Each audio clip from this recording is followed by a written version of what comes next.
The Wyoming sun sank low, bleeding crimson across the endless plains, as if the sky itself mourned the day's end. John Callahan knelt beside a wooden cross, its edges worn smooth by 5 years of wind and memory, his calloused fingers traced, the name Clara carved deep into the oak, each letter a wound that hadn't healed since fever stole his wife from this rugged patch of earth. The ranch around him, dusty fields, a creaking windmill, a barn sagging under the weight of time, stood silent under the 1885 sky. John's limp, a stubborn scar from his days as a Union soldier, slowed his steps as he rose, his shadow stretching long across the ground.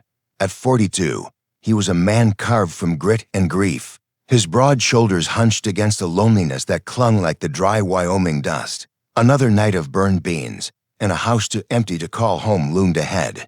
But tonight, the wind carried a change, sharp as the crack of a whip, 10 miles away. In the rough-hewn town of Redstone, a handwritten sign flapped on the saloon's weathered bulletin board. Cook wanted, simple meals, no questions. John had nailed it there 3 days ago, his scrawl as blunt as his heart. He didn't want a companion, just someone to keep the stove lit and the silence at bay. He hadn't expected the stagecoach that rattled into town that morning, its wheels kicking up clouds of dust to bring a woman like Eleanor, 38, with hazel eyes that held both fire and shadow. She stepped down with a worn satchel slung over her shoulder. Her dress, faded but neatly stitched, hinted at a life left behind, and her posture straight despite the weight of secrets drew whispers from the townsfolk. Men in the saloon paused mid-drink, their eyes narrowing. Women on the boardwalk clutched their shawls, murmuring, "Who was this stranger, with her city air and guarded smile, answering a cook's ad in a town where dreams came to die?" Eleanor hired a wagon to John's ranch, the driver spitting tobacco and stealing glances as she sat silent, her hands folded tightly around a small, tarnished locket. The ranch came into view at dusk, a weathered house with peeling paint, a barn leaning like a tired old man, and John Callahan on the porch, his hat pulled low and his hand resting on the stock of a Winchester rifle. His face was a map of hard years, lines etched deep by loss and labor, his blue eyes sharp but weary. He studied her as she climbed down, her boots stirring the dust, her satchel thumping against her hip. "You the cook?" he asked, his voice rough as the gravel underfoot. "Don't need your life story. Kitchen's that way." Eleanor met his stare, unflinching, a spark flickering in her gaze. "Good," she said, her tone steady but laced with something unspoken. "I ain't here to tell it." She brushed past him, her footsteps firm on the creaking porch boards. Inside the dim kitchen, she set her satchel on a scarred oak table, its surface worn from years of solitary meals. As she unpacked a cast-iron skillet, a folded shawl of photographs slipped free, catching the lamplight. A young boy, no older than 10, stared out from the faded image, his eyes hauntingly familiar. John, lingering in the doorway, caught the glimpse but held his tongue, though his brow furrowed with a question he didn't voice. Who was she running from? What brought a woman like her to a failing ranch at the edge of the world? Redstone wasn't a kind town, not to newcomers and not to John. Whispers followed him like shadows. Marcus Holt, a cattle baron with a stranglehold on the county, coveted John's land for its water rights, the lifeblood of Wyoming in a drought that turned grass to ash. Holt's riders had been seen circling the ranch, their silhouettes dark against the horizon. As Eleanor lit the stove, her movements precise despite the unfamiliar kitchen, hoofbeats thundered in the distance. John stepped onto the porch, his rifle snapping to his shoulder, his eyes narrowing at 3 riders pausing at the edge of his land. Their faces were half hidden by bandanas, their horses pawing the ground before they wheeled and vanished into the dusk. "Trouble don't wait." "For supper," John muttered, his voice low but edged with steel. He glanced back at the house where Eleanor stood in the doorway, her hands still dusted with flour, her gaze fixed on the fading riders. Something in her stance calm, unafraid, like a woman who'd faced worse. Told him she wasn't just a cook. The West had a way of unearthing secrets, and whatever Eleanor was hiding, it was about to set John Callahan's lonely world ablaze. The Wyoming dusk swallowed the hoofbeats of Holt's riders, leaving only a haze of dust curling in their wake. John Callahan stood rooted to his porch, the Winchester rifle a heavy weight. In his calloused hands, its barrel glinting like a warning under the fading sun. His eyes, sharp despite the toll of 42 hard years, scanned the horizon where the riders had vanished, the ranch's ranch, built on Clara's dreams, and his own stubborn will felt like a lone outpost in a world closing in. The creak of the screen door broke his vigil. Eleanor stood there, her hands dusted with flour. A tin plate of golden biscuits balanced on the porch rail. She didn't flinch at the tension in his stance or the rifle in his grip. Just set the plate down with a quiet clink, the scent of fresh bread cutting through the dry air. "Supper's ready," she said, her voice steady as a well-aimed shot, as if 3 armed men hadn't just circled the edge of his land. "You gonna stand there glaring at shadows, or eat before it's cold?" John lowered the rifle, his jaw tight as a coiled spring. "Ain't hungry for trouble," he muttered, but he followed her inside, the warmth of the biscuits trailing, like a memory of days when his house wasn't so silent. The kitchen was a small island of light in the weathered ranch house, its walls stained with years of smoke and solitude. Eleanor moved with quiet purpose, stirring a pot of venison stew, the steam rising in soft curls around her. John sat at the scarred oak table, watching her work. She was a puzzle, a woman whose faded dress hinted at a city past, yet who handled a cast-iron skillet with the ease of someone born to the frontier's harsh rhythm. Her satchel sat in the corner, still unpacked, the photograph of the boy hidden, but not forgotten. John's gaze lingered on it, his mind turning over questions he'd sworn not to ask. He'd meant what he said, no life stories, but something about her, the way her hands trembled faintly when she thought he wasn't watching. The shadow in her hazel eyes made him wonder what ghost she carried, and why they felt so familiar. Outside, the drought of 1885 had turned Wyoming's plains into a brittle sea of yellowed grass, where water was worth more than gold or blood. John's ranch sat on a spring-fed creek, a lifeline that Marcus Holt, the cattle baron who held Redstone in his iron grip, coveted with a hunger that burned hotter than the summer sun. Holt's men had been pressing harder, stampeding John's cattle, cutting his fences, leaving bullet casings glinting in the dirt like cruel promises. In town, whispers spread like sparks in dry brush. Holt was buying up land with bribes and threats, twisting the Homestead Act's loopholes to choke out small ranchers like John. If John didn't sell, Holt would break him by force, by law, or by shattering the stubborn pride that kept him rooted to this land. Eleanor ladled stew into a chipped bowl, setting it before John with a glance that held more weight than words. "Those riders," she said, not quite asking as she wiped her hands on her apron. "They come around often." John's spoon paused, steam rising from the bowl. "Often enough," he said, his voice low, rough as the gravel outside. "Holt wants this place, wants the water. I ain't giving it up." She nodded, her lips pressed into a thin line, and turned back to the stove. Her silence wasn't empty, it was heavy, like the calm before a storm. John ate, the stew warming the hollow in his chest, though he'd never admit how it reminded him of Clara's cooking, or how Eleanor's quiet presence filled the house in a way he hadn't felt in years. Clara's laughter used to echo here, now. Eleanor's steady hands and sharp glances stirred something new, a spark, where he'd thought only ashes remained. The next morning, John was out mending a broken fence, his hands bloodied from a snapped wire that bit deep. The sun beat down, relentless, and sweat stung his eyes as he wrestled the barbed strand. Eleanor appeared without a word, a bucket of water in one hand, a clean rag in the other. She knelt beside him, dipping the rag to clean the gash across his palm, her touch firm and practiced, like she'd patched up worse wounds than this. John stiffened, unaccustomed to care, but didn't pull away. "You don't have to do that," he said, his voice gruffer than he meant. "You don't have to bleed all over your fence either," she replied, a faint smile tugging at her lips. "Hold still, Callahan." He did, though it felt strange to let someone close, even for a moment. Her fingers worked quickly, wrapping the rag tight, and John noticed the locket at her throat, its clasp broken, dangling loose against her collarbone. That evening, as they sat by the lantern's glow, he pulled a small tool from his pocket and reached for the locket. "Let me," he said, his voice softer than usual. He fixed the clasp with steady hands, handing it back.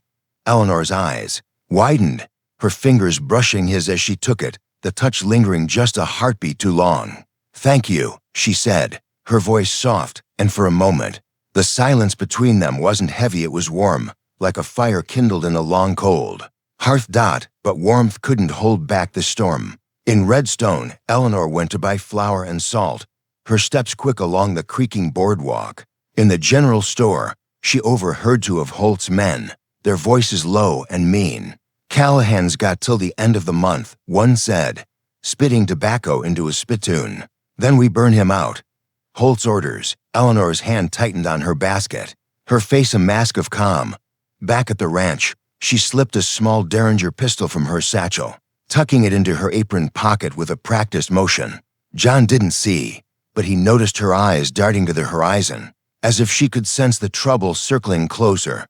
That night, over coffee, the air thick with unspoken words, Eleanor broke the silence. "You ever think of leaving this place, John?" she asked, her voice soft but cutting through the quiet like a knife. He stared out the window, where Clara's cross stood sentinel in the moonlight. "Some things you don't walk away from," he said, his voice heavy with memory, "even when they hurt." Eleanor nodded, her gaze distant, as if she saw her own ghosts in the shadows. John wondered what they were, but the ranch felt less empty with her there, like a house remembering how to be a home. The moment shattered when a glow flickered on the horizon, not the soft light of dawn, but the angry red of fire. John bolted. To the door, Eleanor closed behind, as flames roared up the barn's walls, the horses screaming inside. Holt's men had struck, and the night erupted into chaos. "Stay back," John shouted, grabbing a bucket, but Eleanor was already running toward the blaze. Her skirt hitched, a bucket swinging in her hand. The fire roared louder, and with it, the fight for John's ranch and something deeper had begun. Flames devoured the barn, their roar a savage hymn against the Wyoming night. John Callahan sprinted toward the inferno, his limp forgotten, a bucket sloshing in his hand as the horses' screams pierced the air. The barn's weathered timbers glowed like a funeral pyre, casting jagged shadows across the ranch. Eleanor was right behind him, her skirt hitched high, a bucket swinging as she ran, her face set with a defiance that matched the fire's fury. The night was alive with chaos. Smoke stung their eyes, embers swirled like fireflies, and the heat pressed against them like a living thing. John shouted over the blaze, "Get the horses out. I'll hold the water." But Eleanor was already at the barn door, yanking the latch free, her silhouette fierce against the orange glow. Inside, the horses thrashed in their stalls, eyes wild with panic. Eleanor moved fast, unbolting gates, her voice low and steady as she coaxed them out. John hauled water from the creek, his arms burning with effort, but the fire was relentless, eating through the roof. Together, they freed the last horse, a bay mare that bolted into the night, hooves thundering. The barn was lost, but the horses were safe. John and Eleanor collapsed in the dirt, coughing, faces streaked with soot, the glow of the dying flames painting them in shades of defeat and determination. John's eyes met hers, and for a moment, no words passed, just a shared resolve. Fragile but unbreakable. Dawn broke over the smoldering ruins, the barn reduced to a skeleton of charred beams. John stood amidst the wreckage, his hands clenched, his heart heavy with the weight of another loss. This wasn't just a fire, it was Marcus Holt's doing, a message written in ash. Holt's riders had struck to break him, to force him off the land that held his spring-fed creek, the lifeblood of his ranch in the drought-stricken Wyoming of 1885. Eleanor approached, her apron singed, her eyes sharp with something John couldn't name. "This ain't the end," she said, her voice firm. "Holt's playin' dirty, but you're still standin'." John's laugh was bitter, raw. "Standin' on what? A burned-out ranch? He's got the town in his pocket, Eleanor. Sheriff won't lift a finger." Her gaze didn't waver. "Then we don't wait for the sheriff." Her words hung heavy, and John saw it then. The fire in her wasn't just courage, it was purpose. She'd been running from something, but now she was ready to fight. He didn't know her secrets, but he trusted her resolve. "What are you plannin'?" he asked, his voice low, wary. Eleanor's lips tightened. "Get me to town. I'll show you. Redstone buzzed with its usual rhythm, wagons rattling, saloon doors swinging, the clink of coins, and the murmur of gossip. But beneath it, tension simmered. Holt's men lounged outside the saloon, their eyes tracking Eleanor as she and John rode in, her derringer hidden in her apron pocket. John's rifle rested across his saddle, a quiet warning. They tied their horses outside the general store, where Eleanor's plan began to unfold. She'd overheard Holt's men boasting about forged deeds papers that twisted the Homestead Act to steal land from ranchers like John. If they could get proof, they could expose Holt to the new sheriff, Tom Brennan, a former Union soldier who'd fought alongside John years ago. But the real storm came that evening. In the smoke-filled saloon, where Redstone's heart beat loudest, Holt himself was there, a towering man with a silver-tipped cane and eyes like cold steel. His voice smooth as whiskey, but twice as dangerous. His men had cornered John and Eleanor outside, their hands on their holsters, offering a deal, sign, over the ranch, or they'd frame John for cattle rustling, a crime that carried a noose in Wyoming. John's hand twitched toward his rifle, but Eleanor stepped forward, her voice cutting through the tension like a blade. "You think you can scare us, Marcus?" she said, her tone icy. "I know you better than that." The saloon fell silent, glasses clinking to a stop. John's eyes narrowed, confusion flickering. Holt's smirk faltered, replaced by a flash of recognition and rage. "Eleanor," he spat, his voice low, "you should have stayed gone." The twist hit like a thunderclap. Eleanor was Holt's sister, estranged for years, fleeing his cruelty.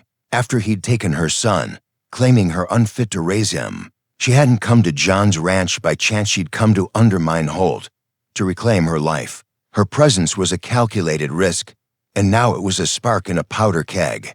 John's mind reeled. She'd lied about who she was, but her defiance, standing toe-to-toe with Holt, stirred something in him, loyalty, or something deeper. Eleanor didn't back down. "You've been forging deeds, Marcus," she said, loud, enough for the saloon to hear. "Stolen land from honest folk. I've got proof, your own ledgers, hidden in your office.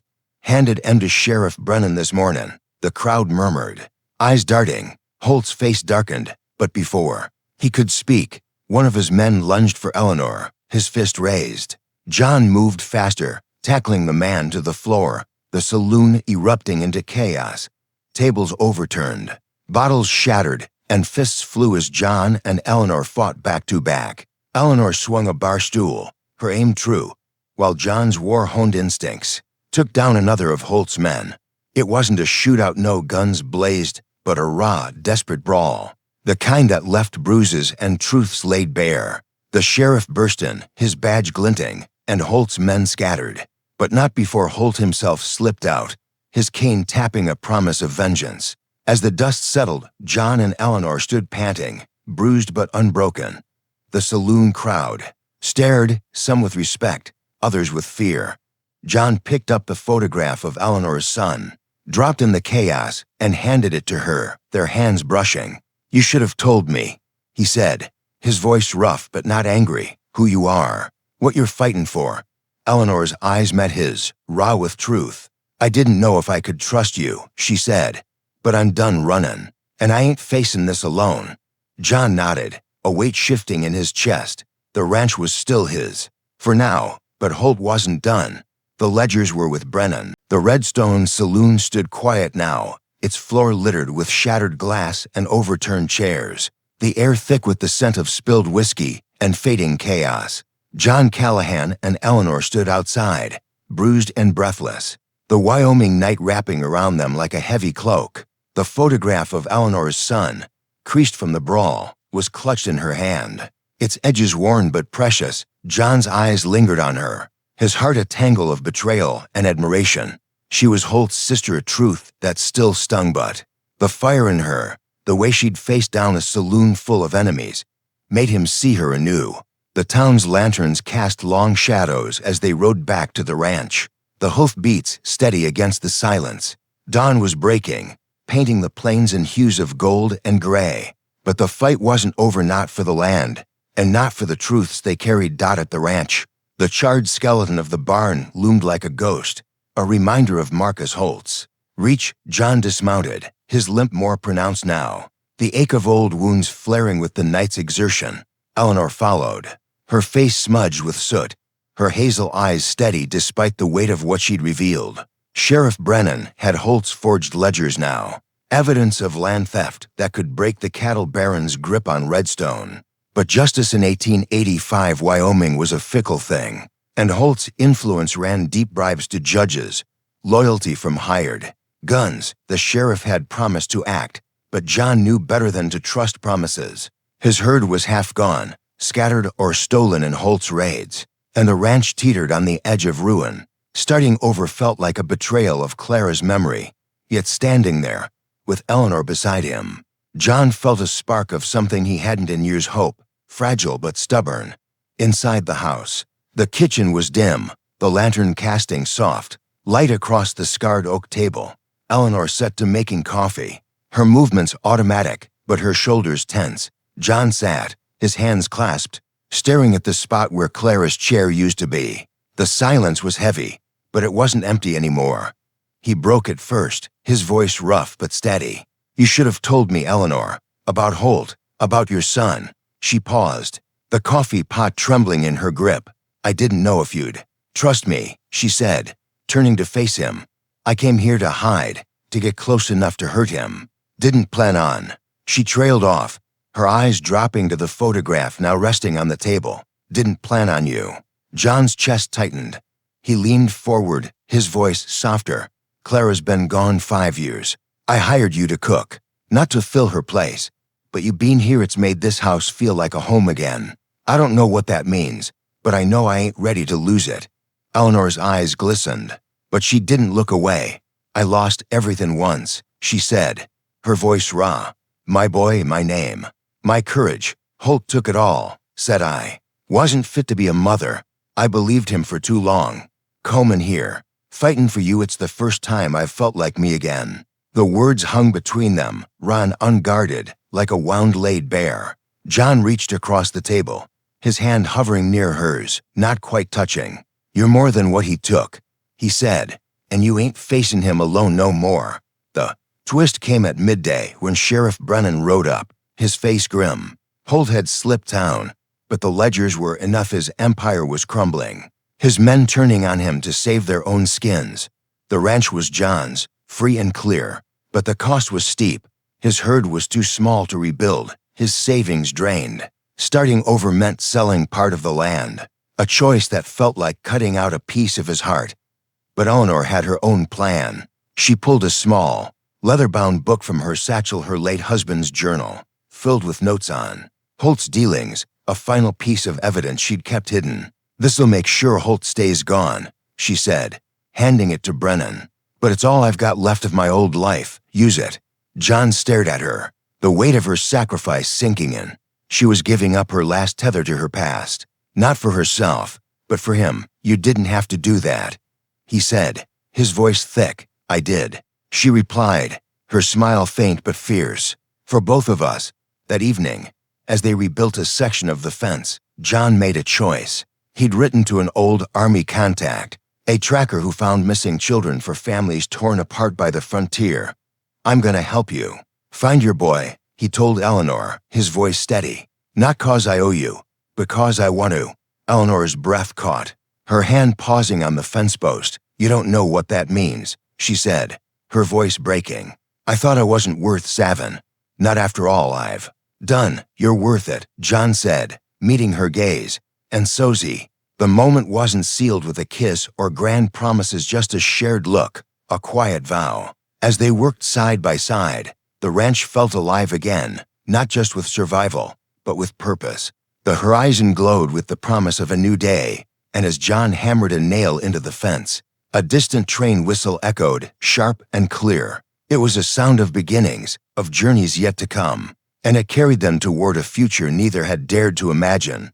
The Wyoming dawn spilled gold across the plains, soft as a whispered promise, bathing the ranch in light that felt like forgiveness.